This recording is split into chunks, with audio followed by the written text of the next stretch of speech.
Hi, this is Jim Martinez once again with the 8th grade science channel, and today we're going to be looking at the periodic table and all the metals, metalloids, non-metals, and we're going to be talking about characteristics and properties and the whole thing. All right, so these 2 pages come after we have done the groups and families and periods. So after those pages, we are going to be looking at these 4 little periodic tables. That's supposed to be colored, right? So let's get on it right away.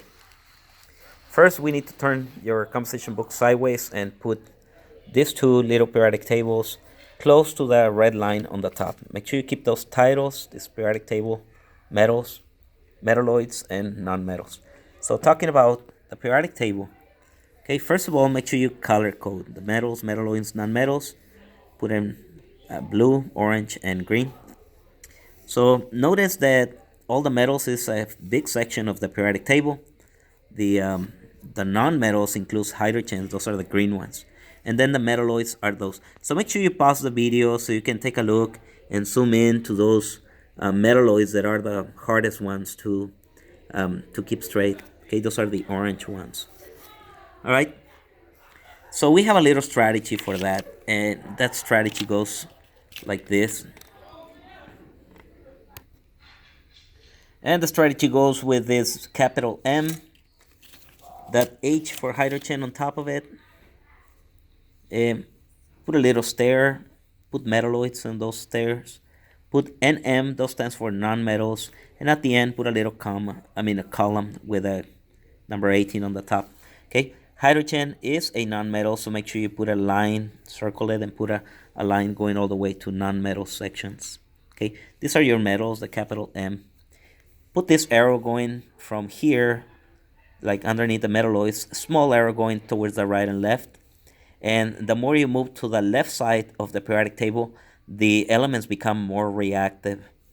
The more you move to the right side, the elements become less reactive, unless you go all the way to group 18, which these are non-reactive, right? Inert gases. They call them inert gases because they don't react. Their valence electrons are full. All right, let's move on to the next ones. Now, the next one focuses only on metals.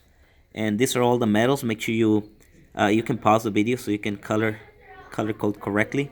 The metals have several characteristics that we need to explain. All right. Like first, the locations. The location of the metals are on the left side of the periodic table. Most metals are good conductors of electricity and heat.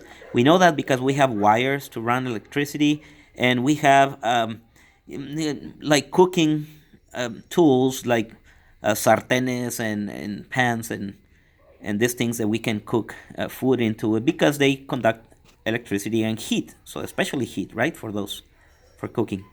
They are ductile because they can be stretched into wires. Keep that one in mind. They are lustrous. They have luster, that the ability to shine by reflecting light. They are malleable. They can be hammered into sheets of metals, or they can be also molded into jewelry, tools, statues, all kinds of things that we can do with metals. So they are malleable. And most of them are solids, except mercury. Mercury is a liquid metal. All right, let's move on to the next one. The next ones are the metalloids, are these ones over here. I'm going to zoom in. Make sure you get them right. Pause it if necessary. And then let's move on into the characteristics. Characteristics of these ones, the location is on the zigzag line of the periodic table. Since they're right in the middle, they have similar properties to both metals and non-metals. They conduct a small amount of electricity or electrical current, and that helps a lot for several things like electronics. That's why we can do semiconductors, microprocessors, and transistors, because that is material that can carry a small amount of electricity, and that way prevents your computers and your phones from burning when you plug them to the wall. All right. So that's it. That's all we got for those metalloids. Non-metals includes hydrogen, of course. Keep that in mind. And then all these elements on this side. Let me zoom in. Right? Pause them at any time, like I said before. All right, so let's take a look at the characteristics. The characteristics first, the location. They are located on the right side of the periodic table, and they are poor conductors of electricity and heat. So as you can see, they're opposite to the metals. There's some solids, some liquids, but they're mostly gases. Once again, opposite to the metals. Metals are mostly solids. They are brittle instead of malleable. They're brittle. They can break easily if you try to bend them, and they break into thousands of pieces, small pieces. They are dull. They're opaque. They don't shine. You see, they're once again they're opposite to the metals, and they once again, well, this is a very important part. They are opposite to all the characteristics of metals.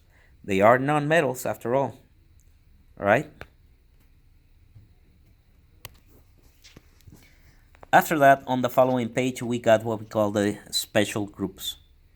And the special groups are starting with group 1, the alkaline metals, group 2, the alkaline earth metals, and then we go from group 3 all the way to 12. These are your transitional metals.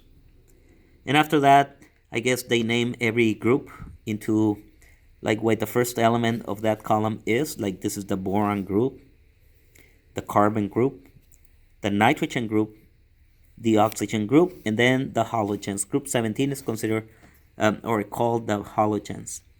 And then we have the last column, group number 18, which is, it has 3 names that have come up on STAR, like noble gases, inert gases, and rare gases.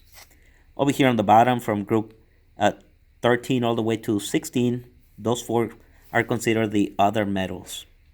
And then we have your lanthanide series and your actinide series. Those names are here also, but they're very small, hard to see. So it's a good idea to write them down. Right? At the end, we have a little strategy. This is the last page of the notes. There's 18 groups. They represent the valence electrons. So we put some valence electrons on the letter O. They go up and down, like a column. Right? So I put an arrow going down. Periods. There's 7 periods. I put a 7 here. They represent the energy levels, so I put 3 energy levels on the letter O, and they run sideways. This is Dmitry Mendeleev. He is considered the father of the periodic table, and he is a Russian chemist.